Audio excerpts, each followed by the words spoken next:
বন্ধুরা, তোমরা সবাই কেমন আছো? আশা করি খুব ভালো আছো। দেখো, আমি বাজারে গেছিলাম, বাজার থেকে সিম নিয়ে এসেছি। আমি সিম দিয়ে পোস্ত দিয়ে করব। এবার আমি কিভাবে করব শেষ পর্যন্ত ভিডিওটা দেখতে থাকো। আর দেখো বন্ধুরা, আমি কালো জিরে দিয়ে আমি সিমটা একটু ভেজে নিচ্ছি। ততক্ষণে আমি এখানে পোস্ত আর কয়েকটা কাঁচা লঙ্কা আমি শিলে বেটে নেব। আমি শিলে পোস্ত আর কয়েকটা কাঁচা লঙ্কা বেটে নেব। আমার পোস্তটা বাটা হয়ে গেছে, এবার আমি তুলে নেব। আমি সিমটা একটু লাল লাল করে ভেজে নিয়েছি। এবার নুন, হলুদ আর একটু লঙ্কার গুঁড়ো আমি দিয়ে দেবো।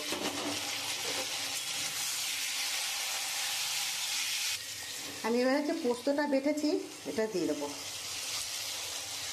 দিয়ে আমি খুব ভালো করে একটু নাড়াচাড়া করবো। আমি সামান্য একটু জল দেবো। আমি একটু চিনি দিয়ে দেবো।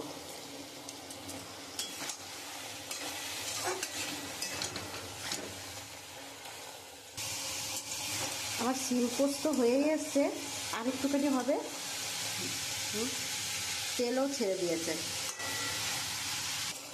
দেখো বন্ধুরা, কি সুন্দর তেল ছেড়ে দিয়েছে। তা আমার সিম পোস্ত হয়ে গেছে, এবার আমি নামিয়ে দেবো।